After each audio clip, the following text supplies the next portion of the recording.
Hi అండి, అందరికీ నమస్కారం. లేటెస్ట్ బ్రేకింగ్ న్యూస్ అయితే రావడం జరిగింది. అదేమిటంటే మహిళలకు గుడ్ న్యూస్, ఫ్రీ బస్‌పై కీలక అప్డేట్ అంటూ ఇప్పుడిప్పుడే మరొక లేటెస్ట్ బ్రేకింగ్ న్యూస్ అయితే రావడం జరిగింది. ఈ వీడియోని ఎక్కడా స్కిప్ చేయకుండా చూడండి ఫ్రెండ్స్. అప్పుడే మనకు పూర్తి సమాచారం తెలుస్తుంది. ఇక లేట్ చేయకుండా వీడియోలోకి వెళ్దాం. ఆంధ్రప్రదేశ్ ప్రభుత్వం రాబోయే కేబినెట్ మీటింగ్లో కొన్ని ప్రధాన నిర్ణయాలను తీసుకోవాలని తెలుస్తుంది. నవంబర్ 20 సాయంత్రం 4 గంటలకు ఇది షెడ్యూల్ చేయబడింది.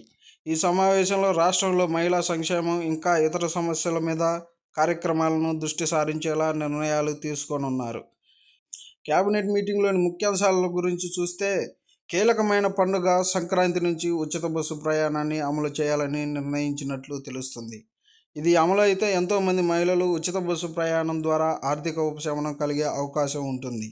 అయితే మహిళా సంక్షేమం, ప్రజాసేవలను అందుబాటులోకి తీసుకొచ్చేందుకు ప్రభుత్వం చొరవ చూపిస్తుంది. ఇక వీటిలో భాగంగా సోషల్ మీడియాలో అసభ్యకరమైన అశ్లీల కంటెంట్ అరికట్టేందుకు చట్టం ప్రవేశపెట్టాలని చూస్తున్నారు. మహిళలను లక్ష్యంగా చేసుకొని చేసే ఇలాంటి పోస్టులపై కఠిన చర్యలు తీసుకోవాలని ఈ చట్టం లక్ష్యంగా పెట్టుకుంది. సోషల్ మీడియాలో అంచిత పోస్టులు పెట్టే వారి మీద ప్రభుత్వం కొరడా చూపించేందుకు సిద్ధమవుతుంది. వీటితో పాటుగా స్కిల్ డెవలప్మెంట్, వాలంటీర్ వ్యవస్థ కొనసాగింపుపై కూడా మంత్రివర్గం చర్చిస్తుందని తెలుస్తుంది.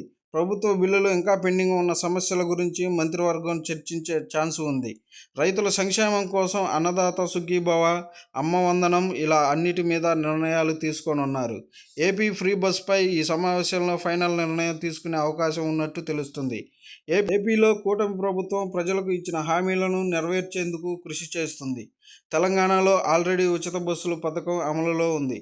ఏపీలో కూడా ఈ ఉచిత బస్సు పథకం అమలుపై నిర్ణయం తీసుకోనున్నారు. సంక్రాంతి నుంచైనా సరే ఉచిత బస్సు పథకం అమలు చేస్తారా లేదా అన్నది మంత్రివర్గ సమావేశంలో తెలుస్తుంది. వీడియో మీకు నచ్చినట్లయితే లైక్ చేసి సబ్స్క్రైబ్ చేసుకోండి.